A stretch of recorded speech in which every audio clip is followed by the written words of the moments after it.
오늘 같이 나누실 말씀은 구약성경 사사기 14장 10절부터 20절 말씀까지입니다. 구약성경 사사기 14장 10절부터 20절 말씀까지입니다. 같이 한 목소리 읽겠습니다. 시작. 삼손의 아버지가 여자에게로 내려가매 삼손이 거기서 잔치를 베풀었으니 청년들은 이렇게 행하는 풍속이 있습니다. 우리가 삼손을 보고 30명을 데려와서 친구를 삼아 그와 함께하게 한지라. 삼손이 그들에게 이르되 이제 내가 너희에게 수수께끼를 내리니 잔치하는 1년 동안에 너희가 그것을 풀어 내게 말하면 내가 배우 30벌과 겉옷 30벌을 너희에게 주리라.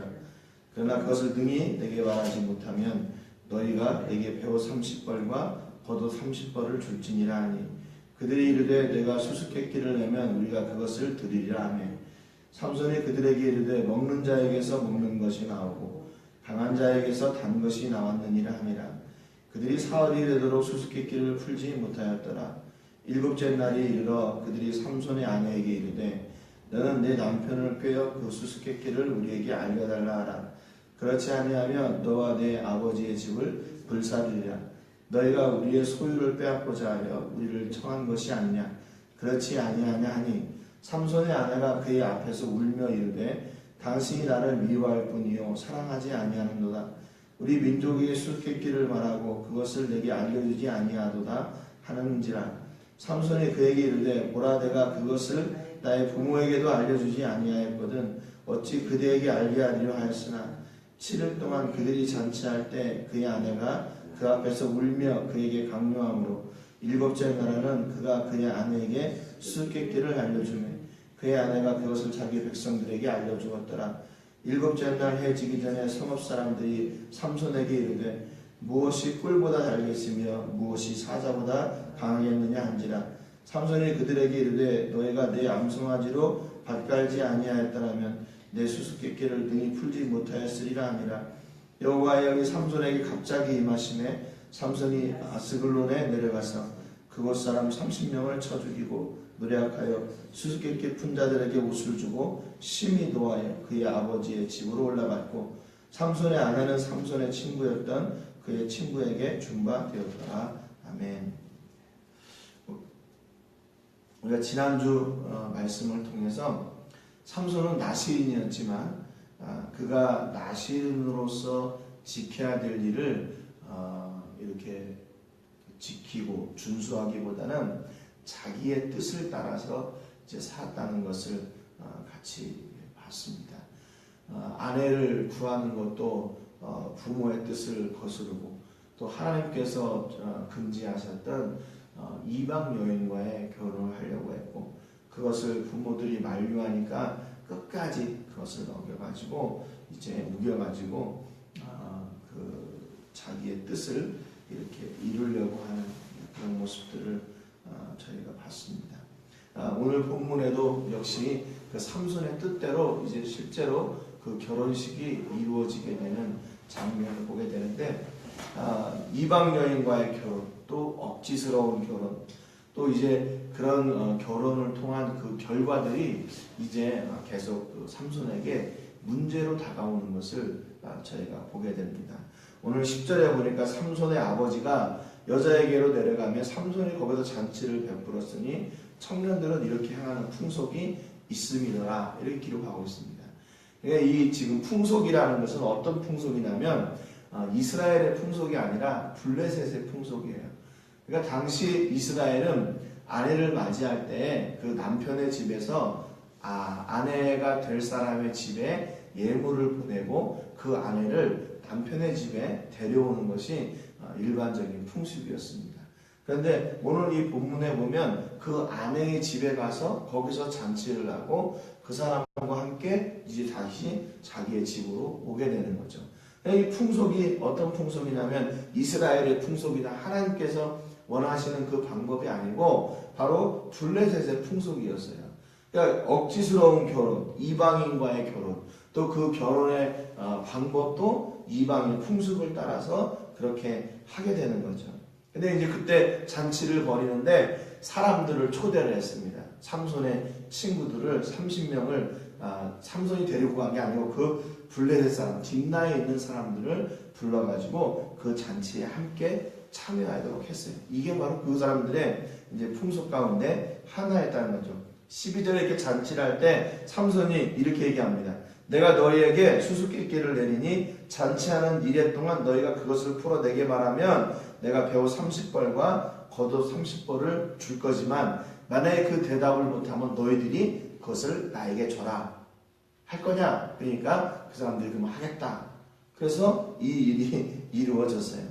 그래서 이제 삼손이 14절에 보니까 수수께끼를 내는데 어떤 수수께끼를 내냐면 먹는 자에게서 먹는 것이 나오고 강한 자에게서 단 것이 나왔다. 그럽니다. 그게 뭐냐? 이렇게 물어보는 거죠. 여러분 이것은 여러분 잘 아시는 것처럼 삼손이 딥나에 자기 아내 될 사람을 자기 부모와 함께 내려갈 때 그 포도원에서 일어났던 일이에요. 사자가 오니까 그걸 죽였죠. 그리고 그 다음에 또 갈 때 보니까 그 시체에서 벌들이 꿀을 만들어 놔가지고 그것을 자기가 먹었단 말이죠. 이것은 어느 교과서에 나오는 이야기나 아니면 뭐 어떤 그 풍속 아니면 어떤 뭐 사람들의 민담 이런 나오는 이야기가 아니에요. 지극히 개인적인 경험이란 말이에요. 그러니까 이 수수께끼를 그 사람들이 그 딥나 사람들이 풀 수 있을 리가 전혀 없는 거예요. 왜냐하면 이건 자기 부모에게도 얘기 안 했던 것이기 때문에 자기 혼자만 알고 있는 일이었기 때문에 삼손은 이제 이렇게 사람들한테 이 문제를 내가지고 저 사람들이 못 풀면 내가 저 사람들을 괴롭게 할 기회가 되겠지 이렇게 생각을 한 거죠. 3일 동안 그 문제를 풀 수가 없어요. 당연히 못 풀죠.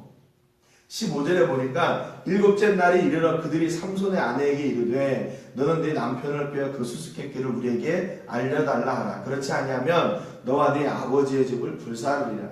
너희가 우리의 소유를 빼앗고자 우리를 청한 것이 아니냐. 그렇지 아니하냐.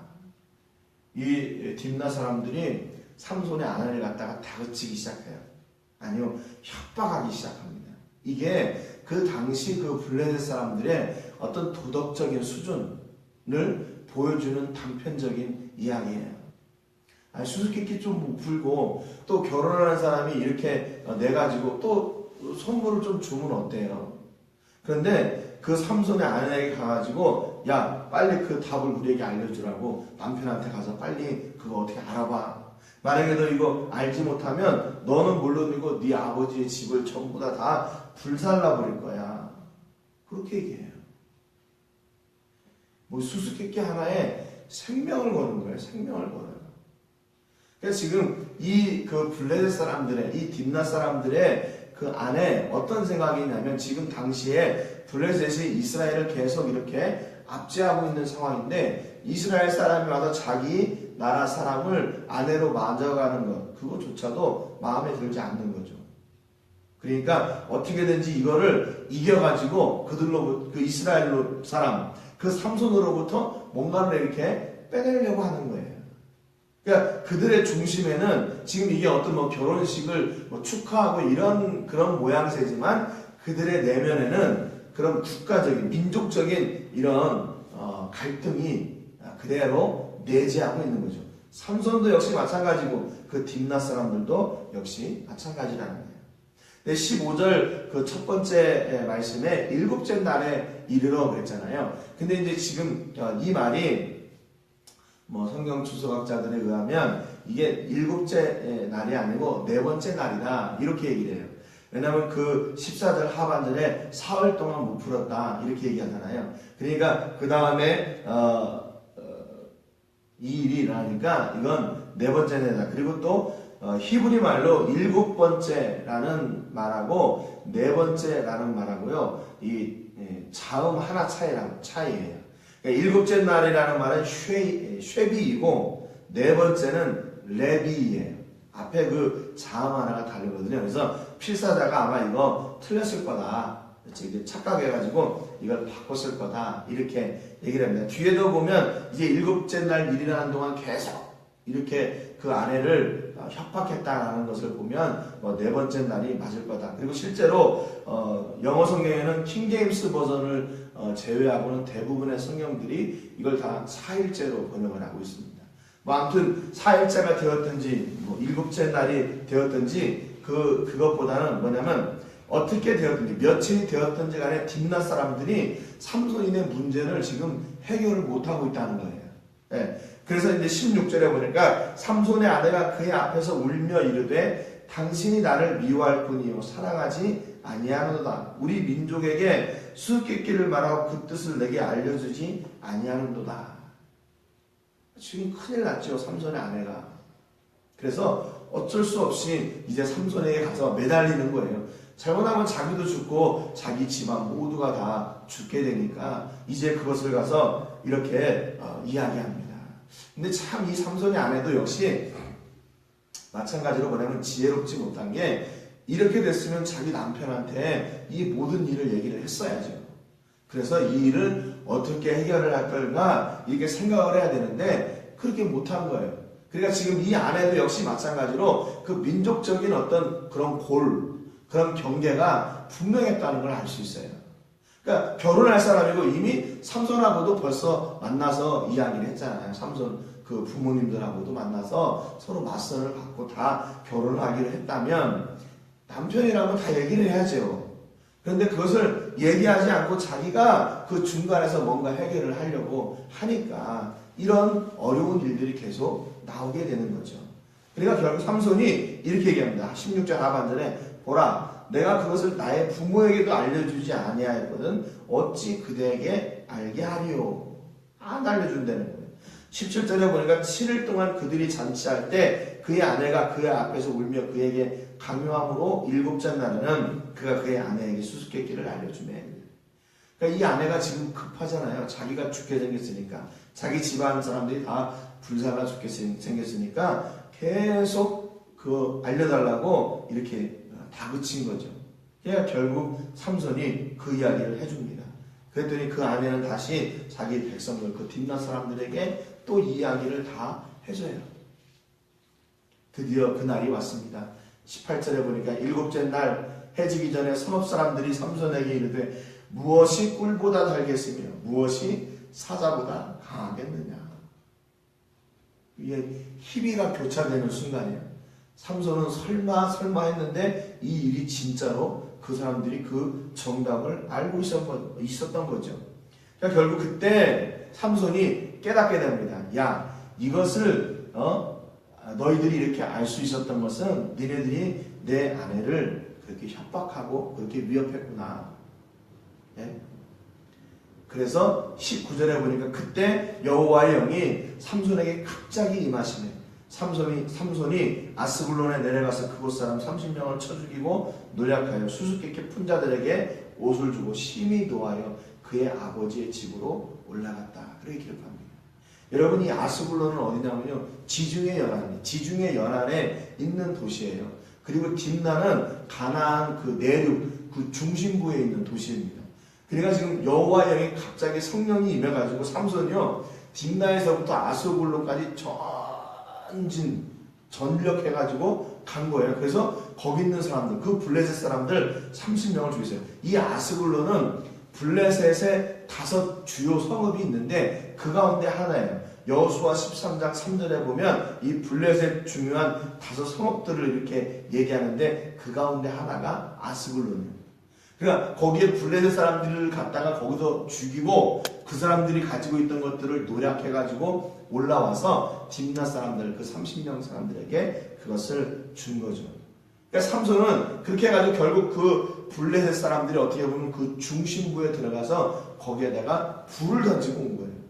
불을 던지고 왔어요. 그래가지고 수수께끼를 푼 사람들에게 결국 그 옷을 주고 화만 잔뜩 나가지고 자기 집으로 가버렸어요. 20절에 보니까 삼손의 아내는 삼손의 친구였던 그의 친구에게 준바되었더라 그랬습니다. 여러분 이것도 역시 마찬가지로 블레셋 사람들의 어떤 도덕적인 수준을 이야기하는 거예요. 어떻게 자기 딸을 삼손에게 주려고 줬다가 또 그 딸을 또 다른 그때 잔치에 참여했던 30명 가운데 하나인 그의 친구에게 이렇게 또 줘버리는 거예요. 여러분 이런 상태가 바로 블레셋의 상황이었던 거예요.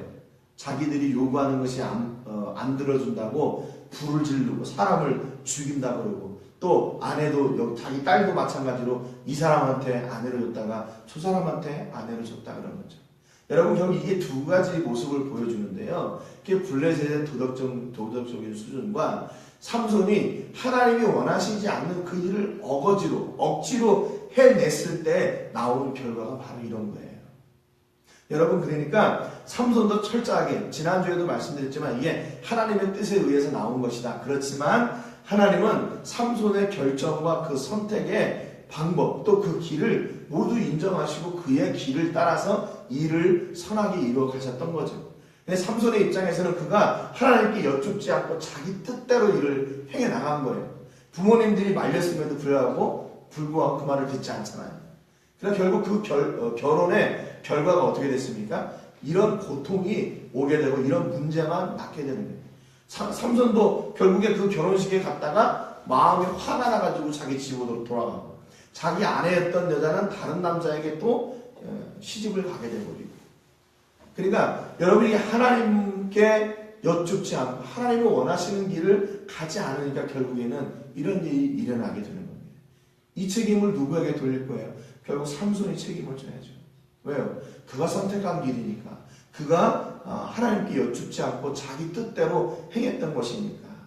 이것을 하나님께 다시 뭐라고 할 수 있어요? 그럴 수 없는 거죠. 여러분 세상은 이렇게 비도덕적이고 비상식적이고 비이성적인 사람들이 많이 사는 그런 땅이에요. 세상 사람들은 그래요.